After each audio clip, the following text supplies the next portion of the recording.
노예 생활의 비참함은 자신이 없다라는 겁니다. 살아도 자신의 인생을 사는 것이 아니라 주인을 위한, 다 주인의 것으로 사는 것이 노예 생활의 비참함입니다. 우리는 노예가 되지 않았고 자유인으로 살고 있기 때문에 노예 생활의 비참함에 대해서 간접적으로 영화나 드라마나 책을 통해서 또 성경 이야기를 통해서 듣게 되어집니다. 그러나 실제로 노예가 된다면 어떤 일이 우리 안에서 생기고 또 어떤 마음가짐이 주어질까요? 제 주변에 어린 시절에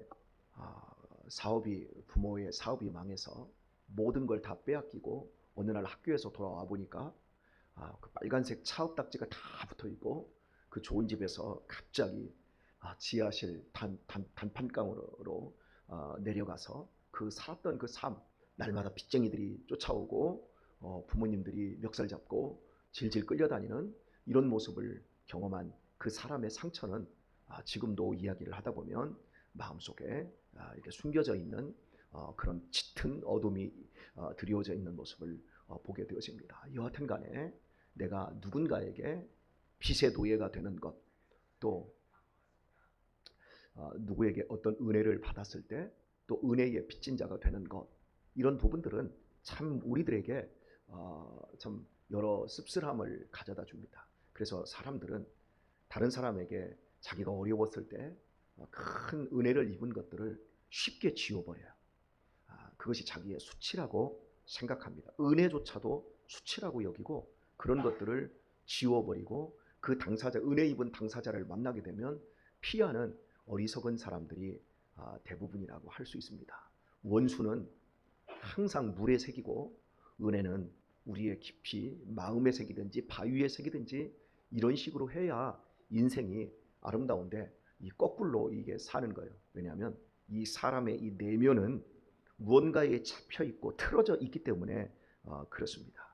다 주인의 것, 주인을 위한 것, 모두 주인을 위해 자신의 시간과 삶을 다 드리는 것, 다른 표현으로 빼앗기고 마는 것, 그것이 노예의 비참함입니다. 더 비참한 건 노예로 태어난 사람은 자기의 자식까지도 노예로 물려줄 수밖에 없는 이 비극적인 운명, 이것이 노예의 비참함입니다.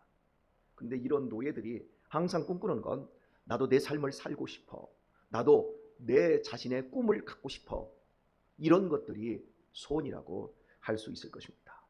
이사야 65장 오늘 우리가 읽은 그 본문의 내용은 바로 노예와 자유 사이에서 그 자유를 갈구하는 이스라엘 백성들의 심적 상태를 하나님이 보여주시고 그들에게 그 자유를 주겠다라고 말씀하고 있는 본문입니다.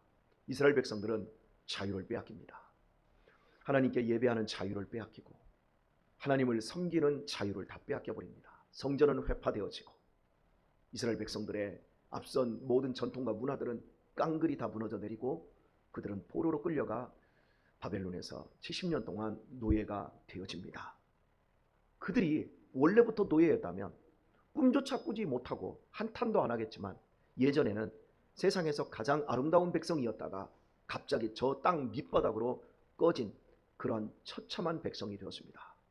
그들의 소원은 나도 내 집을 갖고 나도 내 포도원을 짓고 거기에서 우리의 자식들과 함께 아름다운 인생을 살고 싶어, 다시금 하나님을 섬기는 그 복된 인생을 살고 싶어, 이런 꿈에 대해서 하나님은 내가 너희들에게 마음껏 너희들의 인생을 너희들이 주장하며 행복한 인생, 아름다운 인생을 살 수 있도록 내가 도와줄게, 이제부터 마음껏 나를 섬겨도 돼, 이러한 비전을 본문 말씀에서 새하늘과 새 땅이라고 하는 이름으로 이야기를 하고 있는 것입니다.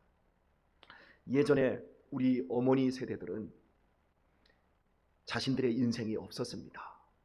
제 어머니는 아버지와 만남을 결혼하는 날 아버지를 처음 얼굴을 봤다 그러니까요. 그래서 장가를 들기 위해서 아버지가 그 쌀인문을 이렇게 열어놨는데 성큼성큼 걸어 들어오는데 키가 얼마나 컸던지, 제 아버지 키가 정확하게 알려지지는 않았지만 동네에서 1m 한 90이 다 된 어른보다 목이 하나 더 있었다 그러니까 아마 굉장한 과장일 거예요. 목이 하나 더 있다고 어른들이 다 그렇게 얘기했는데 그 아저씨 키가 군대 갈 때 쟀던 키가 1m 한 86 정도 됐다고 그러더라고요. 근데 거기보다 목이 하나 더 있었으니까 얼마나 컸겠어요. 그래서 제 짐작으로는 한 10cm는 더 컸겠다. 그래서 한 1m 96 정도 됐을 것이다. 우리 서천군에서 제일 컸다고 그러시니까. 그런데 생각해 보세요. 뭐 이게 쌀인문이면 옛날에 다 이렇게 쌀이대로 하고 대나무나 밀집으로 이렇게 다 울타리를 했었잖아요. 그 울타리가 허리밖에 안 닿는 분이 성큼성큼 들어와서 같이 이제 맞절하고 아버지를 처음 봤다 이럽니다. 그러니까 제 어머니는 결혼에 대한 의사가 누구에게 있었던 거예요? 아버지에게 있었던 거예요. 그래서 이제 그때부터 산 거지요. 예. 그리고 결혼한 후에는 어머니의 의사가 누구에게 있었어요? 남편에게 있었던 거예요. 그리고 이제 늙어서는 그 의사가 누구에게 있었어요? 저에게 있었어요. 자식에게. 그러니까 당신이 늙고 병드니까 어머니의 뜻이 아닌 내 뜻대로 어머니 모든 시골의 삶을 정리합시다. 나한테 옵시다. 그래서 제가 어머니를 모시고 살 수밖에 없었던 것. 그래서 예전에 여자들은 어린 날은 부모님의 말씀을 듣고 살고 또 젊은 날은 남편에게 속하여 이렇게 표현합시다. 남편의 노예처럼 살고 늙어서는 자식의 노예처럼 살 수밖에 없었습니다. 참 지금 여자들은 예전에 비하면 지금 남자들은 다 쭈그러져 있고 다 이렇게 지금 다 바뀌었잖아요. 그죠? 여자들이 찾은 자유, 여자들이 회복한 인권, 정말 한 30년 전, 40년 전하고는 비교도 되지 않을 어마어마한 권리라고 할 수 있을 것입니다. 여러분, 예수님을 만나기까지 사람들은 자신의 고유한 인생을 사는 것 같지만 실은 자신의 고유한 인생을 못 살고 있습니다.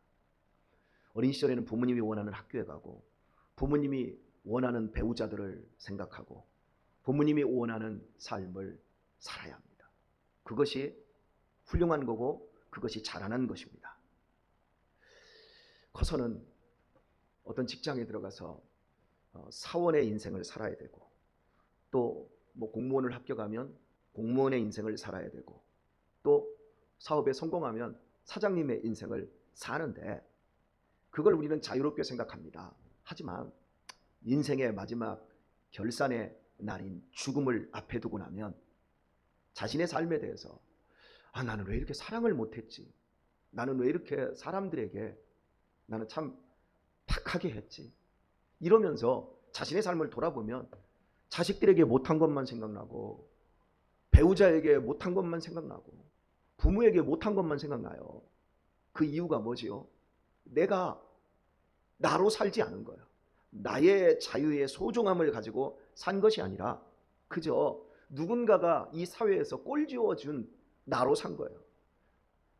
제가 어제 그저께도 어떤 예전에 30년 전에 제가 가르쳤던 학생이 지금 이제 40이 되었는데 남편과의 아주 깊은 갈등의 문제가 있어요.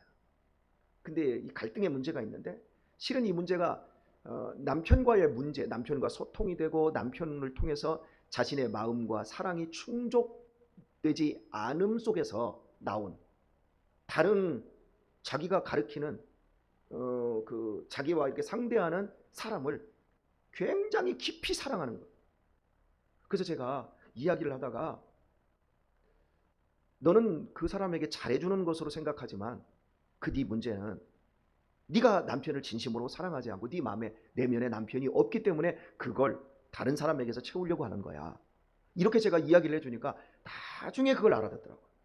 그래서 남편은 막혀있는 사람이라고 하길래 그러니 네가 마음을 닫아놓은 건 아니고 네가 그렇게 다른 사람이 마음에 들어와도 네 남편은 네가 그 사람하고 불륜의 관계까지는 가지 않을 거라는 걸 네 남편은 아니까 그걸 허용하고 있지. 그러면 네 남편은 너를 믿어주는 사람이야. 너에게 훌륭한 남편인 거야. 네가 마음을 좀 더 열고 네 남편을 알아가려고 네가 다른 사람에게 느끼는 그 이상한 그 뜨거운 그 마음을 네 남편에게로 한번 돌려보지 않을래? 제가 이제 이런 그 이야기를 해줬더니 나중에 좀 알아듣더라고요.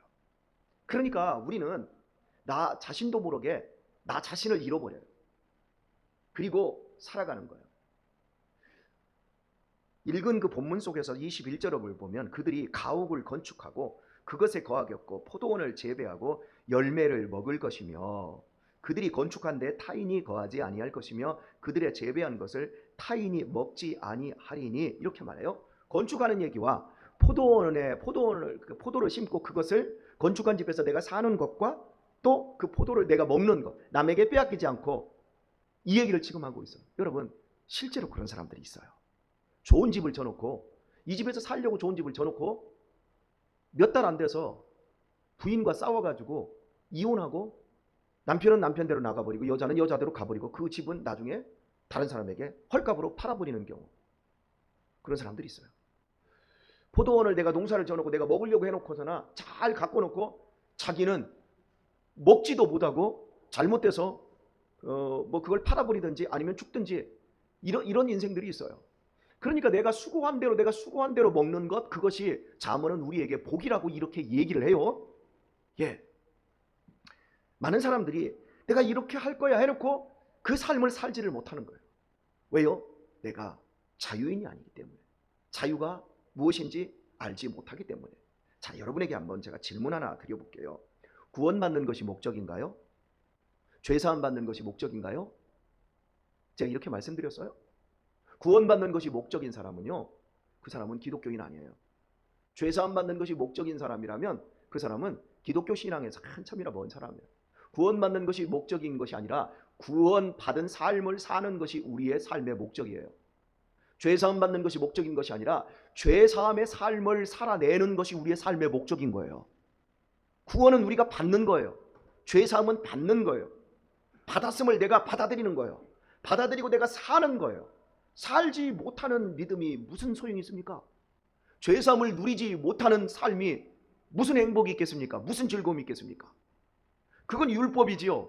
구원받기 위해서 살아가는 것, 그건 율법이지요. 율법은 온전하지 않다라고 하는 건 율법이 모자라다는 얘기가 아니라 율법을 적용할 내가 문제가 있다라는 거예요. 내가 문제가 있기 때문에 완전한 율법을 하나님이 주셨어도 그 율법을 우리가 누릴 수가 없는 거예요. 그런데 복음은 뭐예요? 복음 하나님이 우리에게 주시는 십자가의 능력과 약속도 완전하지만 나의 불완전함에도 불구하고 그 완전한 복음 안에서 나의 불완전함까지 하나님이 다 아시고 나를 십자가의 복음으로 다 집어넣고 나를 죄를 사해버렸고 나의 구원을 완성해 낸 것이 복음의 능력입니다. 그런데 우리가 구원받기 위해서 살아요? 아니요. 구원받은 것을 누리며 나타내며 아름다운 삶을 사는 것이 우리의 인생의 목적이어야 합니다. 우리는 자유인입니다. 우리는 내가 하는 모든 것들이 헛된 대로 돌아가지 않습니다. 오늘 우리는 이 새벽에 신바람 나게 찬송을 했어요. 저는 신바람이 났어요. 씨를 뿌릴 때에 나지 아니할까 슬퍼하며 심히 애탈지라도 나중 예수께서 칭찬하시리니, 그 다음에 뭐예요? 기쁨으로 단을 거두리로다. 예, 기쁨으로 단을. 우리는 내가 짓는 집, 내가 뿌리는 포도, 내가 만드는 포도원 다 우리가 먹고 우리가 누릴 수 있는 겁니다. 세상 사람들은 그게 안 돼요. 심는 사람 따로 있고 먹는 사람 따로 있고 버는 사람 따로 있고 쓰는 사람 따로 있어요. 그러나 우리는 내가 할 수 있어요. 왜? 이미 우리는 받았어요. 우리는 구원의 은혜를 받았어요. 우리는 속죄함을 받았어요. 우리는 이미 새 삶을 살아요. 여러분, 인정할 때만 보이는 세상이 있습니다. 영으로 인정할 때, 영의 세계를 인정할 때 우리는 영의 세계가 보입니다. 인정하지 않으면 보이지 않습니다. 우리가 하늘에서 그러니까 거듭난다라고 하는 것은 위로부터 태어났다라는 의미가 있어요. 우리가 위의 것에 대해서 인정할 때 그것이 우리 안에 들어옵니다. 내가 받아들이는 만큼 내 인생이 펼쳐지고 자유를 누리게 되어집니다. 여러분, 우리가 살아가면서 굉장히 많은 만남들을 가져요. 수없이 많은 만남들을 가져요. 그 만남 속에서 내 인생을 바꾸는 운명적인 만남이 있어요. 그 만남은 아마 대표적으로 결혼일 거예요. 결혼을 통해서 오늘 내 배우자와 이 만남이 오늘까지 온 거예요. 이 결혼을 통해서 저는 4명의 자식을 얻었고 지금 이 자리까지 오게 되어서 여러분들도 이런 운명적인 만남이 있었어요. 그리고요, 교회를 이렇게 다닙니다. 교회를 다니는데요, 인생에 있어서 결혼보다 오히려 더 큰 만남이 교회와의 만남이고, 예수님과의 만남이어야 돼요. 저는 그 만남을 저는 감격 속에 기뻐하고 있고 지금도 그 만남에 대해서 즐거움을 갖습니다. 주와 같이 길 가는 것 즐거운 일 아닌가? 즐겁습니다. 기쁨이 넘칩니다. 예수님을 만남. 근데 교회를 다니는데 만남이 일상적인 만남으로 끝나는 사람도 있어요. 제가 우리 민정탁 장로님을 만난 건 학교 들어갔을 때, 설교로 들어갔을 때, 제가 교장 선생님으로 거기 계셨을 때 설교 초청받아서 설교로 딱 들어갔습니다. 근데 첫 만남이 굉장히 인상적이었어요. 아, 목사님, 그 현관에 기다리고 있다가 제가 딱 들어가니까 새파랗게 젊은 목사를 우리 장로님이, 지긋한 연세 드신 장로님이 저를 탁 영접하시더니, 자, 올라가시죠. 2층으로 딱 안내를 하는데 저를 빗겨서 먼저 가시라고 하면서 저를 이렇게 잘 모시고 이렇게 어쨌든 간 저를 안내를 하시더라고요. 그러더니 가다가 계단 중간에 쓰레기가 딱 떨어져 있었어요. 쓰레기가 딱 떨어져 있는데 그 쓰레기를 장로님이 애들 지나가는데 야, 저 좀 주워라 이러지 않고 당신이 딱 집어서 호주머니에 딱 넣으시더라고요. 나는 그 모습이 굉장히 인상적이었어요. 그리고 이제 예배를 드리고, 그리고 나서 이제 그 이후에도 제가 이제 서정리에서 이렇게 들어오는데 두 분 장로님 권사님 부부가 이렇게 걸어서 이렇게 어디 전철 타고 갔다 오시다가 서정리에 내려서 걸어서 이제 집으로 들어가시는데 제가 이렇게 봤어요. 그래서 문을 열고 장로님이 타세요. 그러고서는 제가 모셔다 드리고, 이게 두 번째 만남이었어요. 근데 세 번째 만남은 여기에서 이제 우리 교회에 여기 은빛교회가 좀 괜찮다더라고요. 은퇴하시고 딱 왔다가 그 두 번 만남이 오버랩이 되면서 이제 여기에서 이제 오시게 됐잖아요. 예, 운명적인 만남이 돼버렸어요. 이 운명적인 이런 만남들을 우리가 이걸 그냥 일상적으로 지나갈 수 있는 만남이에요. 휴지 딱 집어넣는 걸 딱 보면서 그냥 그걸 그냥 지나갈 수 있어요. 서정역을 제가 이렇게 지나가다가 두 분이 가는데 저분들 은혜학교 교장님이네, 그냥 지나갈 수 있어요. 그런데 그걸 운명적인 만남으로 만들어가는 거예요. 일상적인 만남을. 이게 우리 인생 속에서 아무것도 버릴 것이 없는 거예요. 지금 우리 성도님들 한 사람 한 사람들을 이렇게 우리가 볼 때 그런 운명적인 사건들이 있어요. 그걸 갖다가 사람들이 눈을 뜨고 봐야 되는 거예요. 이미 우리는 모든 것이 헛되이 돌아가는 것이 아무것도 없어요. 공술의 공수거가 아니라 만술의 만수거입니다. 할렐루야. 만술의 만수거. 이 세상에 있는 육적인 세계에 있는 모든 것들은 다 두고 갈 거예요. 그런데 육적인 세계에서 두고 갈 것을 이 땅에서 하늘의 것들로 다 바꿔가는 거예요. 제가 미국을 가든지 제가 유럽을 가든지, 유럽을 나갈 때는 유로화를 바꾸든지, 또 중앙아시아 쪽에 가면 달러가 이렇게 많이 통하니까 또 동남아시아를 가든지 이런 데 가면 달러를 여기서 바꿔가야 돼요. 환전을 해가야 돼요. 그런 것처럼 이 땅에서 하나님께서는 우리의 이 삶이 아무것도 공술의 공수거로 돌아가지 않게 하신다라고 하는 것. 읽은 말씀 그 끝부분을 다시 한번 살펴보면요, 23절을 볼까요? 그들의 수고가 헛되지 않겠고 그들의 생산한 것이 재난에 걸리지 아니하리니 그들은 여호와의 복된 자의 자손이요 그 소생도 그들과 함께 될 것임이라. 예, 그냥 나만 그렇게 끝나는 것이 아니라 내 후손에게까지 그 모든 복과 능력들이 나타날 것이다 라고 이렇게 약속되어 있습니다. 그리스도인은 자유한 인생입니다. 그리스도인은 절대 노예가 아닙니다. 오늘 말씀을 맺겠습니다. 어제 저녁에 참 장례식장에 우리 성도님들이 참 제가 어제 한 6시 조금 넘어서 장례식장에 가서 밥을 먹고 우리 아들들하고 이렇게 있었는데요. 우리 성도님들이 이렇게 오셔서 저녁에 오셔서 다 식사를 하시고, 식사하신 분들은 젊은 분들이 그냥 가는 게 아니라 다 부엌 주방으로 가서 다 일해 주시고, 어제 손님이 얼마나 많은지요. 막 일했는데 우리 유신이가 고개를 뻗어 밥 먹더니 고개를 뻗어 들더라고요. 그러더니 아버지, 내가 이 일을 좀 도와줘야 되겠어. 그러더니 나는 이거 뭐 들고 날릴 줄 알았더니 고방으로 들어가더라고요. 고방이라는 말 알잖아요. 이렇게 음식 주고 하는 옛날에. 예, 고방으로 들어가더니 거기서 막 음식 다 지가 놓고 막 이런 일들 해가지고 다 막 배분하고 이러더라고요. 유아가 조금 있다가 아버지, 유민이가 아버지, 형이 하면 나도 할게요. 그래, 너도 해라. 했더니 했어요. 유아 이제 9살짜리가 아버지 왜 나는 안 시켜줘요? 그걸래. 너는 좀 어리지 않냐? 나 할 수 있어요. 형만큼 힘세요. 그래서 그래? 하고 싶어? 그랬더니 그럼 가봐 했더니 유신이가 너는 어리니까 하지 마고 퇴짜를 맞고 온 거야. 막 억울해가지고 눈물을 흘리면서 와가지고 아버지 형이 하지 말래요. 이씨 막 이러더라고요. 그래서 형 내가 유신이 불러서 야 얘도 그냥 음료수병이라도 날려게 해줘라 그랬더니 알았어요. 하는데 막 애들이 좋아가지고 일을 얼마나 재밌게 하는지 집에 와야 될 거 아니에요. 6시에 갔으니까. 그런데 9시가 거의 다 되도록 가려고를 안 해요. 그러면서 아버지 내가 없으면 일이 안 돌아가. 그래서 야 나 너 없어도 일 돌아가. 가자 해서 제가 나오는데 얘들이 이제 집에 이렇게 오는데 하는 말이 뭐냐면 유민이가 아버지 내일 또 오세요? 내일 또 예배드리러. 나 선교원 안 가고 올래요. 그래서 막 선교원은 가야지. 낮에는 손님 없어. 저녁에만 조금 있는데 아마 내일 저녁에는 손님이 또 별로 없을 거야. 그렇게 얘기했더니 나 맨날 왔으면 좋겠어. 그랬더니 야 맨날 오려면 다 죽어야 돼 우리 교인들. 이제부터 니네가 앞으로 계속해서 성도들이 이렇게 가고 그럴 때마다 니네들이 이 일을 하게 되어질 거야. 힘들지 않냐 그랬더니 힘들기는 얼마나 재밌는데요.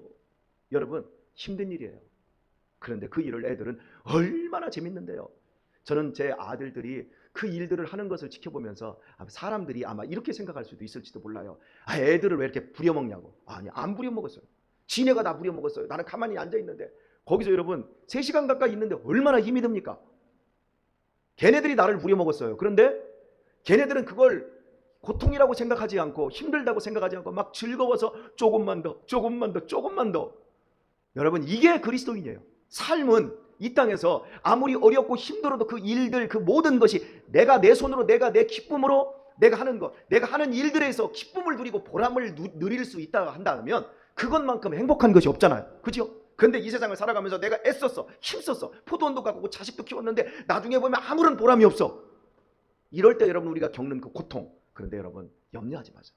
우리는 이제 아무것도 잃어버릴 것이 없고 아무것도 손해날 것이 없고 우리의 수고가 헛되지 않으며 하나님께서 우리에게 주시는 기쁨을 만배나 채워주시는 그런 은혜로운 은총 속에 있습니다.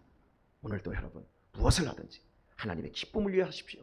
오늘 또 무엇을 하든지 무슨 말을 하든지 어떤 일을 당하든지 간에 여러분 아무것도 손해나는 것이 없고 오늘 또 기쁨 가운데 하나님의 영광스러움을 위하여 살아가고 있다는 것을 기억하시면서 오늘 또 하나님의 은총을 나타내는 귀한 빛과 소금 되시기를 예수님의 이름으로 축원드립니다.